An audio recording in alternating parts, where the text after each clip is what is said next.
Hi, everybody. I'm Pete Christensen. I'm Coffee Brown. And welcome to episode 23 of Don't Die Dumb. We have a myriad of subjects to cover today. I want to start by something a little bit on the lighter side. I was let down by Bill Maher's show recently.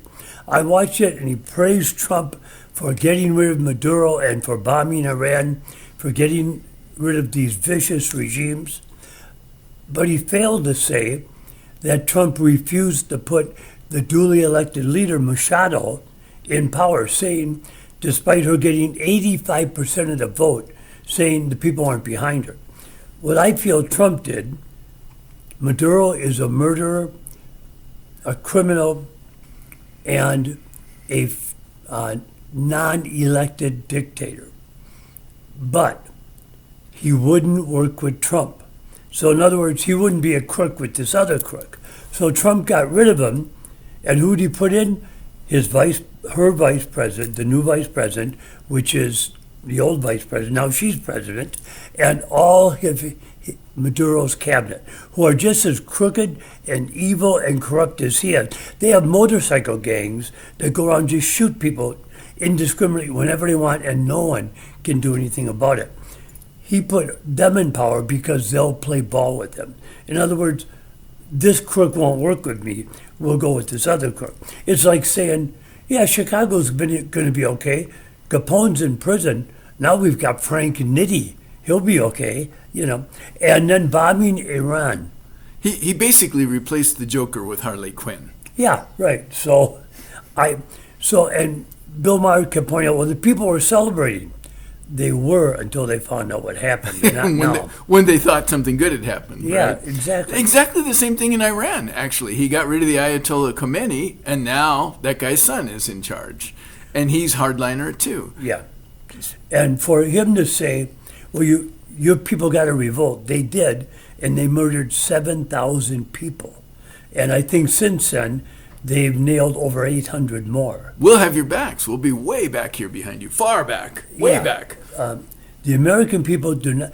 Do you know, since its inception, this country has never gone 12 years without a war, a military action, a police action, or some type of military involvement somewhere in the world. Well, moreover, we've seen before that the Republican response to falling poll numbers is very typically go to war. Yeah. Nixon extended the war in Vietnam so that he would get reelected. Oh, you can't replace me now, we're in the middle of a war. He actually had the opportunity to end Vietnam within his first term and chose not to because he wanted to get reelected. And then he went on and did the Watergate stuff, which now wouldn't even be an eyebrow raiser. Yeah. And then Reagan, of course, had the Iran-Contra thing going. And then Bush... Now, Bush did not start the 911 stuff. We got attacked. Yeah. We had laid some groundwork for that, but we got attacked. That wasn't Bush's fault. And Bush went after Afghanistan and said, if you hide Osama bin Laden, we're going to come get him. But that's not what he did. He tried to invade and occupy and alter Afghanistan. Yeah. And he was the latest in the long line of would-be conquerors who wasted a ton of money and lives and accomplished nothing. And we were there for decades. But when Bush's poll numbers started falling, he started a completely unrelated war in Iran. And most Americans shrugged and thought, well, they're all Arabs, so it must be the same war. It wasn't. It was a completely unrelated thing. And he just wanted to show Daddy that he could do what Daddy couldn't do. So we had that. And then Trump... he put this Hegseth in, and Hegseth says, we're going to rename the Department of Defense to the Department of War. By the way, I just read today that the eagle on the dime used to hold arrows and an olive branch. Mm-hmm. It was the whole Teddy Roosevelt, speak softly and carry a big stick. Yes. The olive branch is gone. It just holds arrows now. Really? Right. I didn't know that. So what Trump is clearly trying to do is tee up, you can't replace my administration in the midterm because we're at war. Well, yeah, a war you started with no plan whatsoever and put in the exact same regime you said you replaced.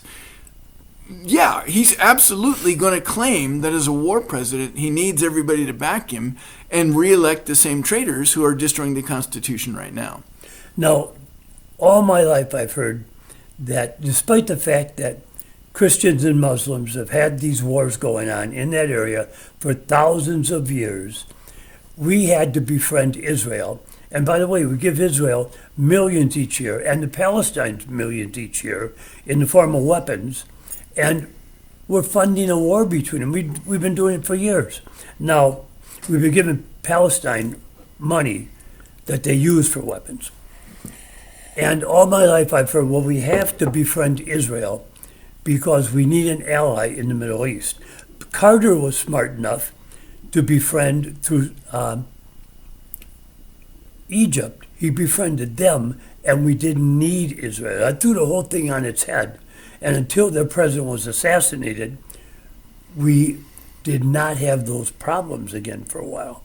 Now we're back to trying to kill our way to freedom, to kill our way to peace in that area. That doesn't work. As one Marine once told me, you can't shoot your way to make people like you. The bombings will stop when morale improves. Yeah, correct. Well, Israel is complicated because America and the Western Europeans gave Israel land that none of us owned and just ignored the fact that people live there already. And if you look at maps of Palestinian territory since then, they have shrunk more than 90%. And Israel has time after time agreed to international treaties that, okay, here's where our borders are now. And then they spread over into Palestinian territory. And the original plan was that they weren't going to drive the Palestinians out. It would all be all kumbaya. It would be the central point for three different religions, Judaism, Christianity, and Islam, all of which are Abrahamic. And so Jerusalem, super important to all of those.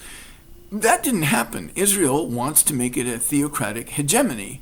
Well, not even a hegemony. They just want to make it a theocracy that's Jewish.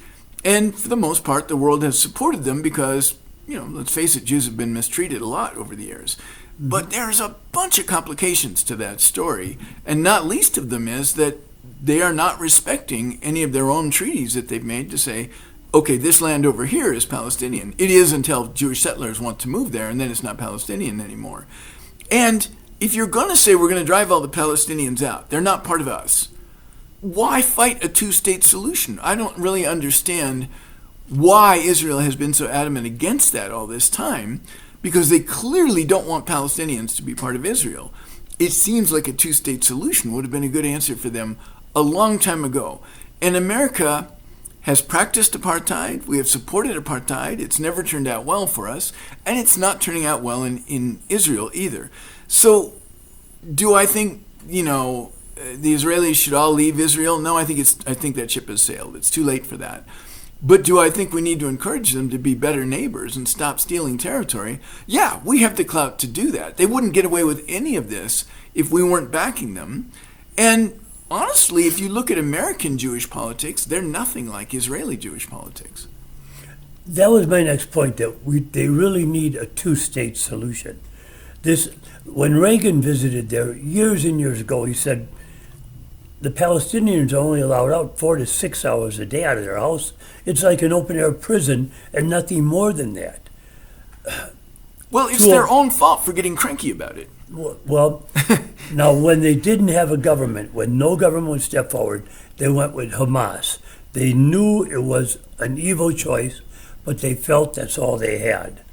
Now, if Israel will let them, they really need to get a new government, but a new ruling party.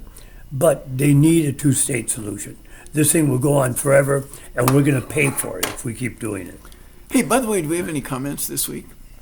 Yes, we did, but I didn't write them down, so I'm guilty of that. So we'll hit that next week, and what we'll do is we'll hit it hard. We have numerous comments. I think we can do a whole show on it, okay? I did want to circle back to one, though, that's been sticking in my mind. It was from 2 or 3 weeks ago, and somebody had commented. We were critical of ICE for wearing masks and looking like half-uniformed thugs and acting like half-uniformed thugs, to the point that, honestly, a group of kidnappers just needs to dress up as ICE and nobody would know the difference.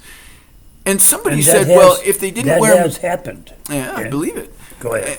Somebody wrote in and said, well, if they didn't wear masks, they would be accountable. Right. If they didn't wear masks, they'd be accountable. Say that slowly until it sinks into you what you just said.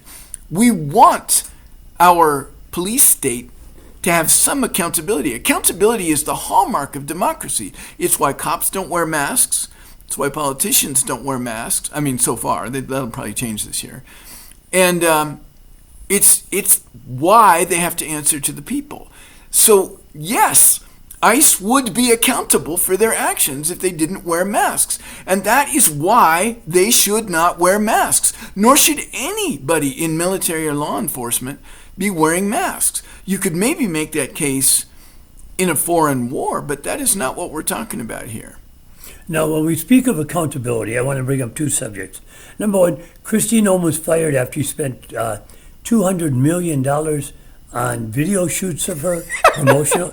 Now, I don't believe she could spend that much doing that. I believe she pocketed the money. But she didn't get fired. She got reassigned. We're still paying her salary, which tells me one thing. She has dope on Trump. Well, and she's an ambassador now, right? Where did he dispatch her to? Waukegan, Illinois. Yeah, no, not Waukegan. But I forget where he sent her to, but basically the message is she's not really good enough to be in our administration, but she's good enough for you.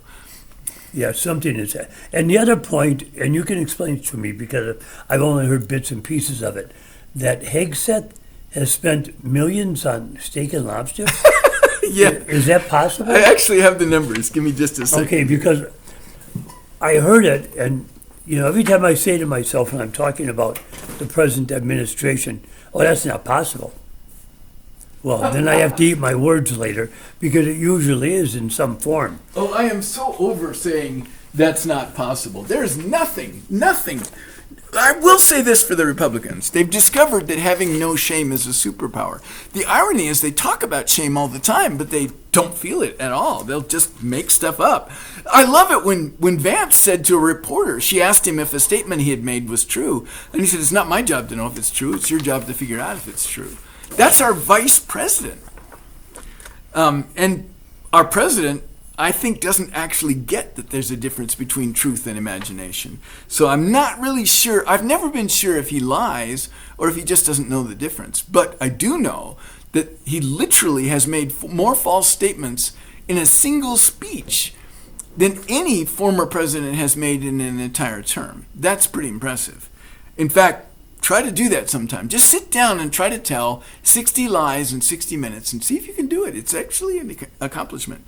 So Hegseth spent $15 million on ribeye steaks, $7 million, 6.9, I'm rounding, on lobster tails, $1 million on salmon, and Mr. Our military is too fat, not counting the commander-in-chief, who only weighs 210 pounds, spent $139,000 on donuts and $124,000 on ice cream machines. Now, to be honest with you, I don't care that much about the ice cream machines. I mean, they might be in barracks and things like that, and I don't have a problem with our soldiers having ice cream machines, And the donuts maybe were for meetings and stuff, but $7 million on lobster tails.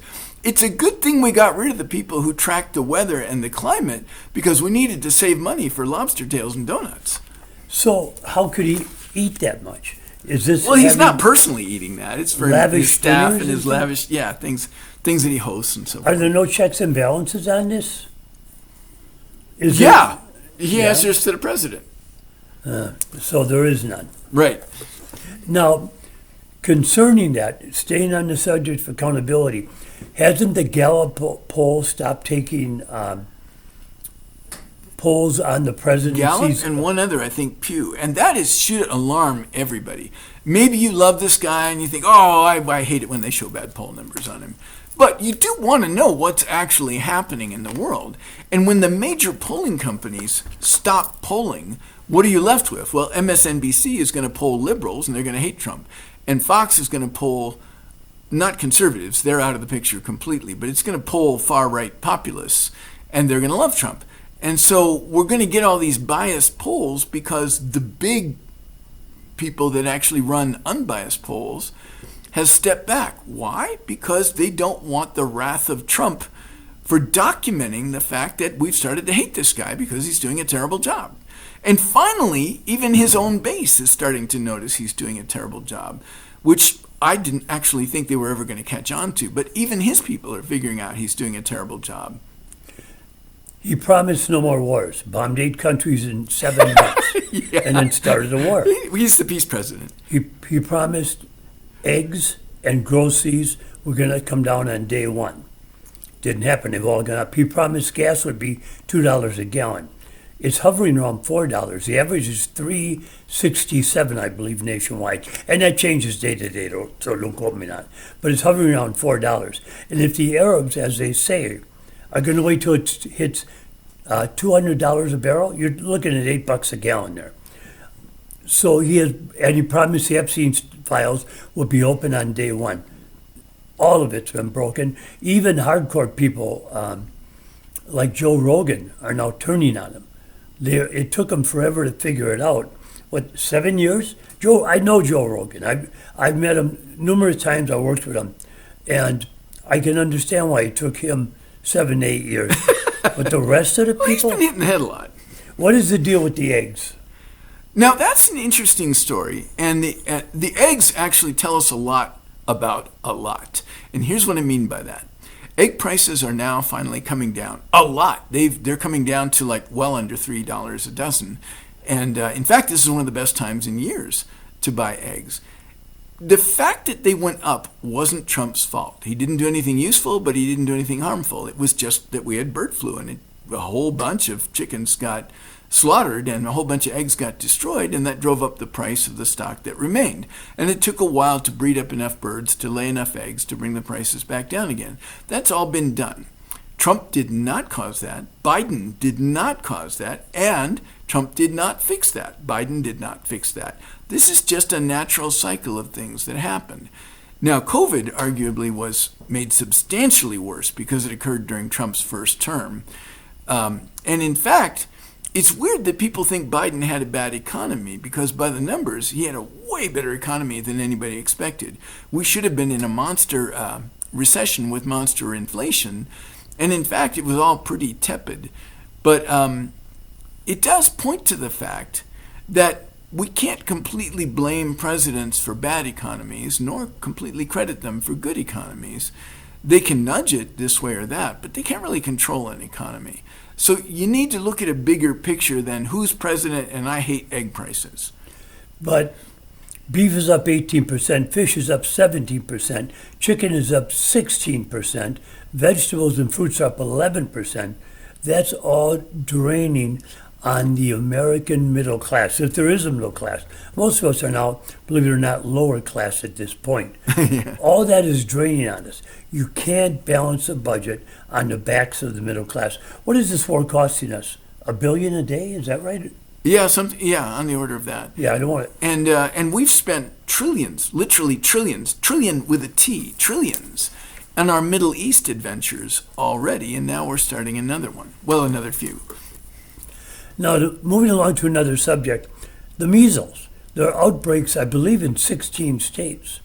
What is the cause of this? And they're blaming it mainly on anti-vaxxers, but what is the cause? And more importantly, what are the repercussions for children? So the cause is very explicitly anti-vaxxers. And by the way, I sound like I think all anti-vaxxers are wrong.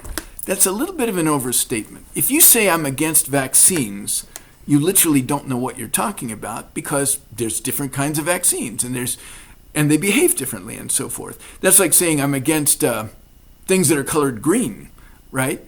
But if you think a particular vaccine might be a problem and you have a reason for it, yeah, that's a conversation we could have. Or if you think, I wonder if we're getting too many vaccines. Now, a lot of people have looked at that, and as far as I can tell, there isn't any evidence that it fatigues the immune system or things like that. But there are questions you can ask about vaccines, one by one, or about the global number of them. But to be anti-vaccinating in general means that you don't understand vaccines. You need to learn more about it. And also, anybody who says to you, we don't even know what's in those, Just stop listening at that point. Everything else they say should sound like wah, wah, wah, wah, wah. Because we know exactly what's in them. Pick a vaccine, any vaccine you're interested in. Chicken pox, flu, rubella, I don't care. And just Google what's in this vaccine, and it'll tell you exactly what's in that vaccine. And it'll also tell you historically what was in it and what's changed about what's in it and so forth.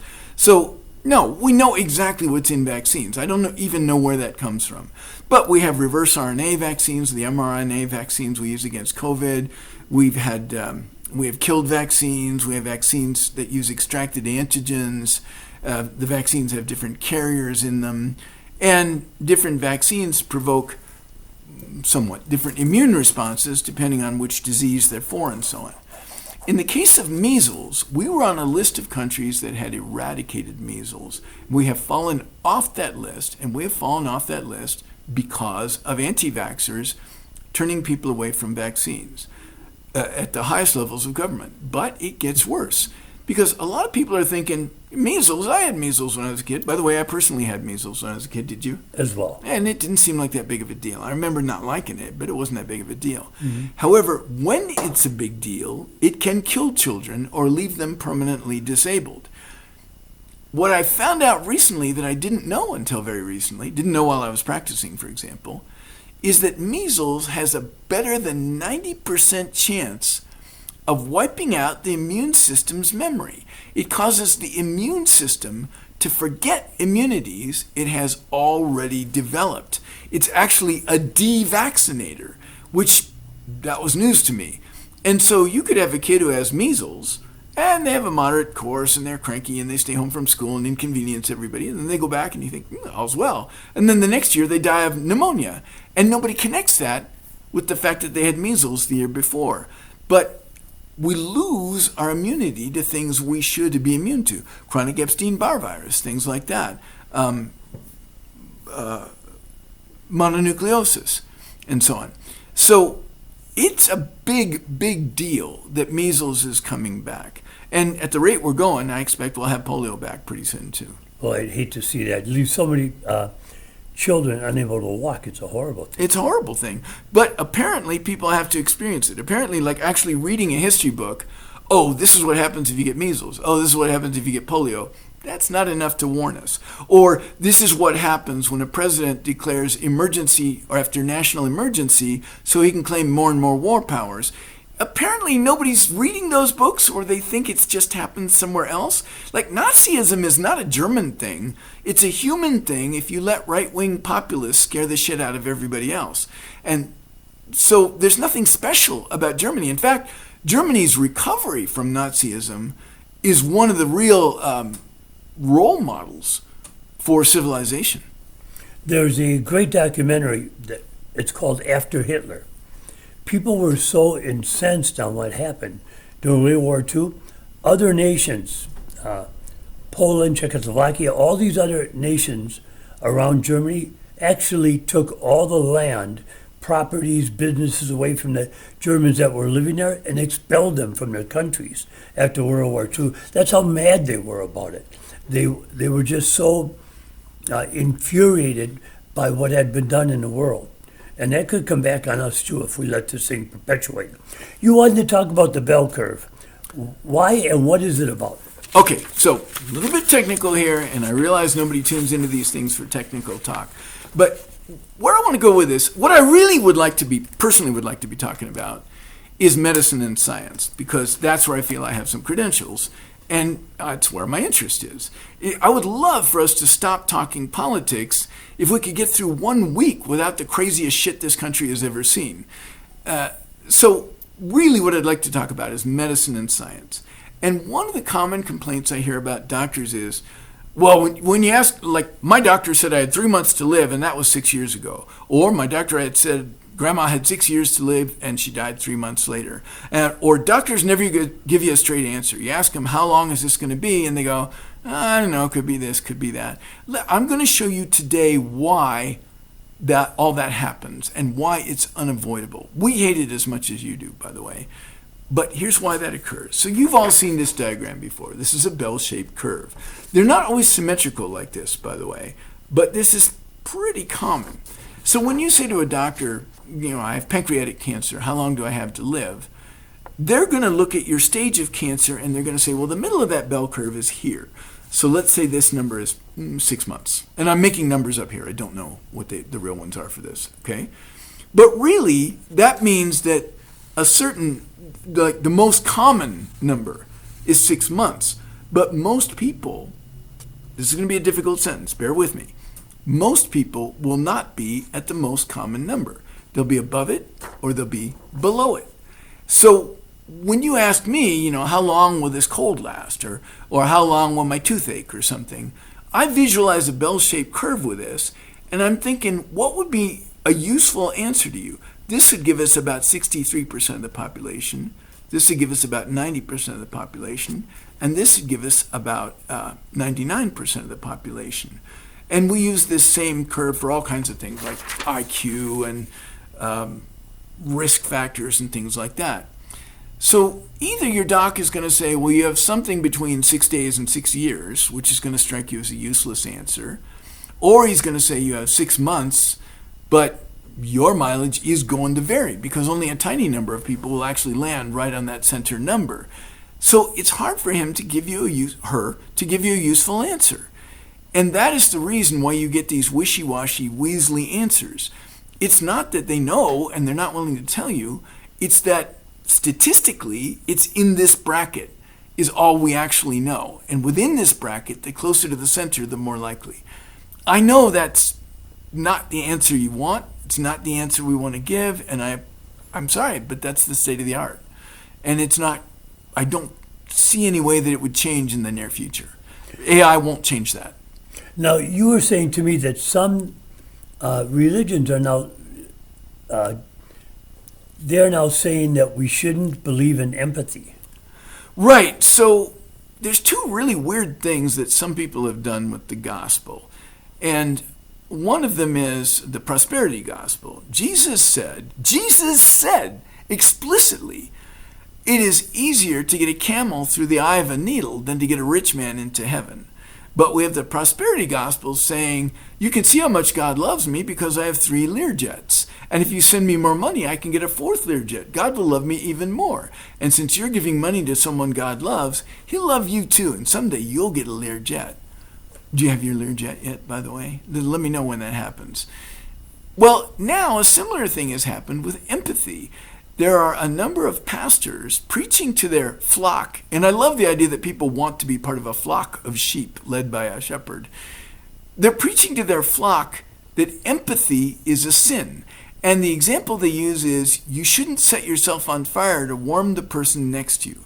If you are literally being asked to set yourself on fire to warm the hobo next to you, send us cards and comments about that. I want to know some examples of that.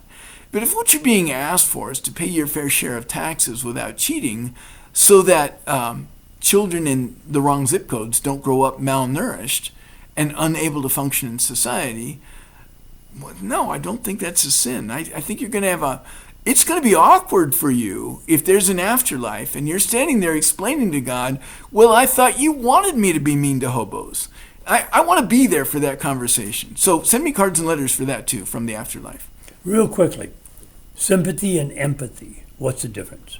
So sympathy is when I feel what you feel. I actually feel pain. And we've all sort of gotten nauseated when somebody near us puked. Yeah, of course. That would be an example of sympathy. And empathy is, I understand your suffering and I care about it, but I don't actually internalize it.